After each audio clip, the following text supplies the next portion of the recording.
Hi, I'm Monica Gallagher, and I'm a comic book writer and artist, and also a person who is super obsessed with cryptids.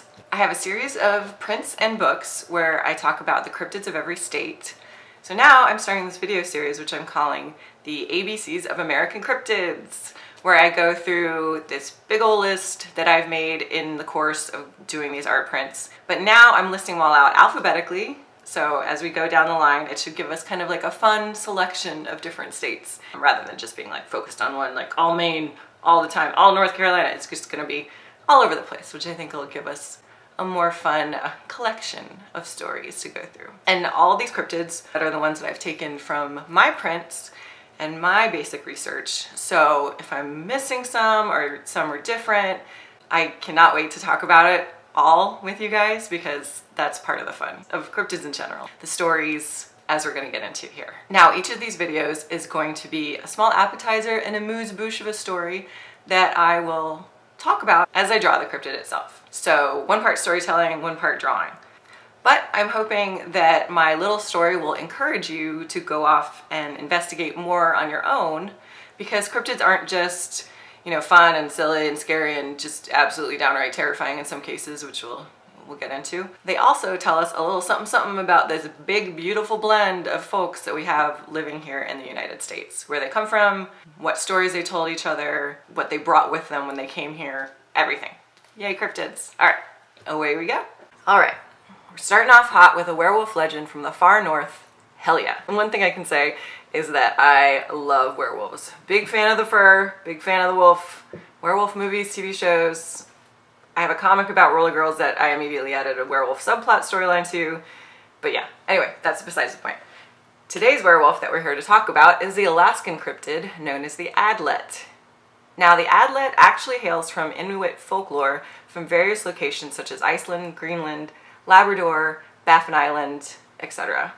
So it makes sense that it found its way to the indigenous people of Alaska, even though they kind of had to hop over the whole continent to do so, but they're sea people.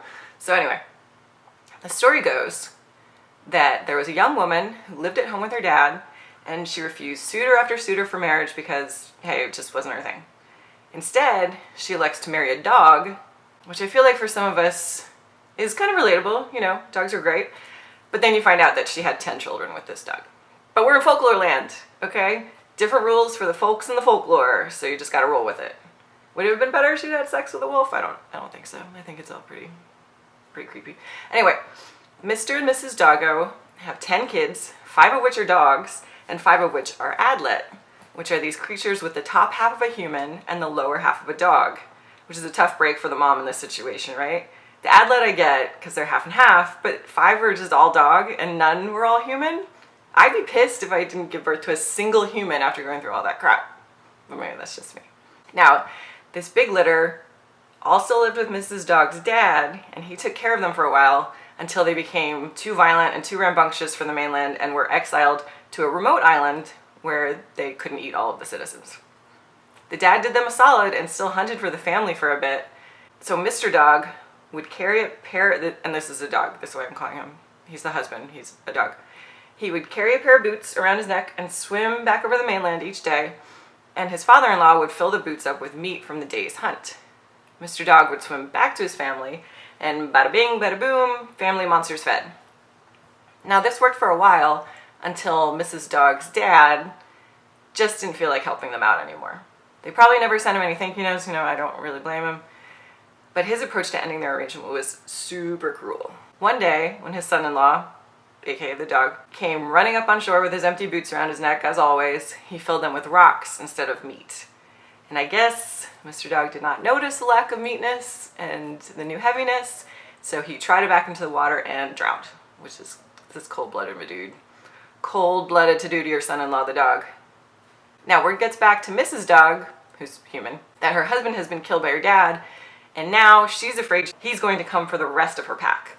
So she sends them all, dogs and Adlets alike, you remember 0 humans besides her, further inland on the island so they'll be safe from any mainlanders who might come looking for trouble.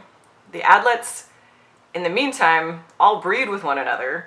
Maybe, yeah, like adlets, maybe adlets with the dogs, and create more adlets, so now it's become an adlet island situation. There's tons all running around. But wouldn't they be like 25% human and 75% dog now, or some other ratio of dog to human if they were all halfsies to begin with, and then, I don't know. Anyway, no, because these are folklore folks, and our job is to just go with it. Now, in one version, the story kind of runs out there.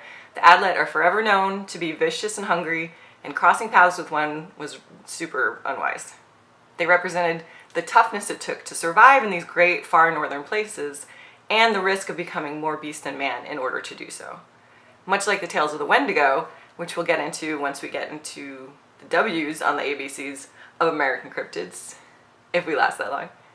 Oh my god, there's so many, I can't wait. But it's a very similar story about being stuck out in the wilderness, freezing to death, starving to death, and becoming more of a monster than a man. Now, according to the Greenland version of this tale, once the girl finds out her dad killed her dog husband, she unleashes her children, the Adlet ones, on the mainland with orders specifically to eat her dad's hands and feet in revenge.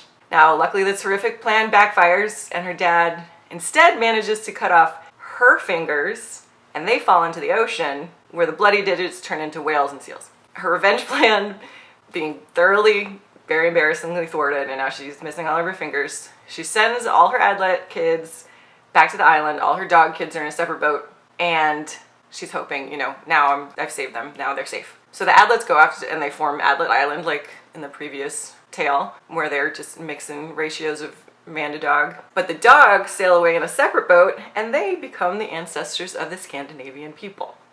Now, this is something I really love about any folktale or myth, just bringing it back around to the origin of a place, its people, or various creatures.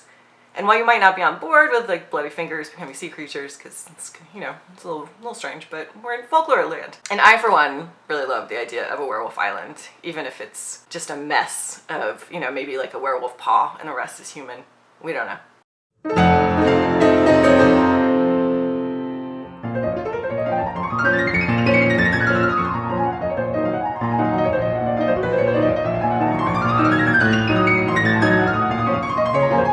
Okay, that's it for our first video of the series. I hope you learned a little bit about Inuit legend, and it inspired you to kind of delve more into their folklore, because their folklore fucking rocks, and cryptids fucking rock too. I'll be back next time with the agropelter, which hails out of Maine and Washington, and we'll get into the stories about the sexy, sexy loggers that he was tormenting. All right, so I hope you enjoyed this, and I'll catch you next time. Bye bye.